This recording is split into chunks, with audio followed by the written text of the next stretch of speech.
আমার সকল ইউটিউব বন্ধুদের জানাই শুভ সরস্বতী পুজোর শুভেচ্ছা ও ভালোবাসা। চলো, আমি তো ভিডিও ছাড়িই না, ভিডিও করিই না। সরস্বতী পুজো উপলক্ষে বেরোলাম বলে তোমাদের সঙ্গে এর জন্য কিছু ভিডিও করে আনলাম। কানলার সরস্বতী পুজো হলো বিখ্যাত, তো কানলা সরস্বতী পুজোর জন্যই ফেমাস। কিন্তু সেই সূত্রে প্রচুর প্যান্ডেল হয়েছে, সেই প্যান্ডেলগুলো তোমাদের সাথে না শেয়ার করলে। তো চলো, কিছু প্যান্ডেলের ভিডিও তোমাদের সাথে শেয়ার করছি, দেখতে থাকো।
চলে গেল।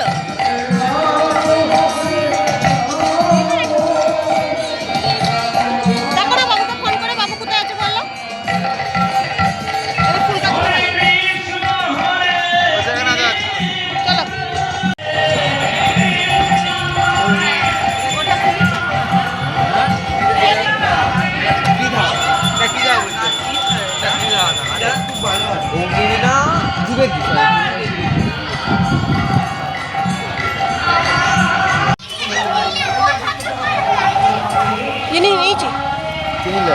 টাকাচ্ছি, পয়সা দিয়েছো?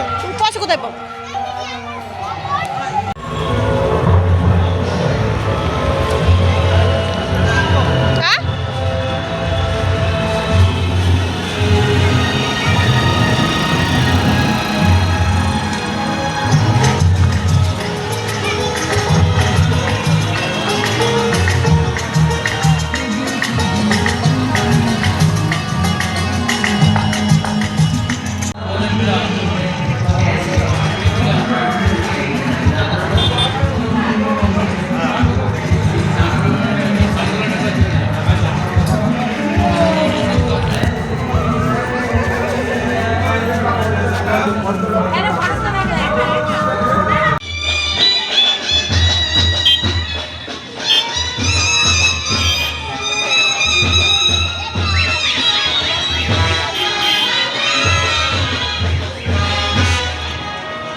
ছিমছাম প্যান্ডেল।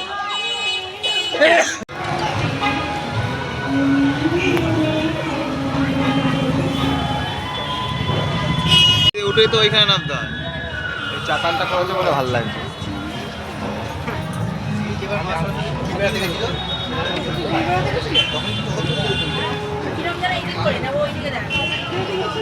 দুটো কি সুন্দর লাগছে।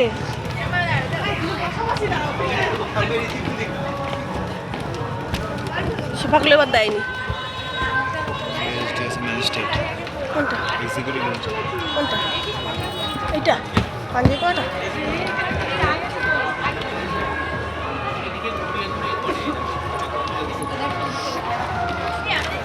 দেখে বোঝা যাচ্ছে বলো।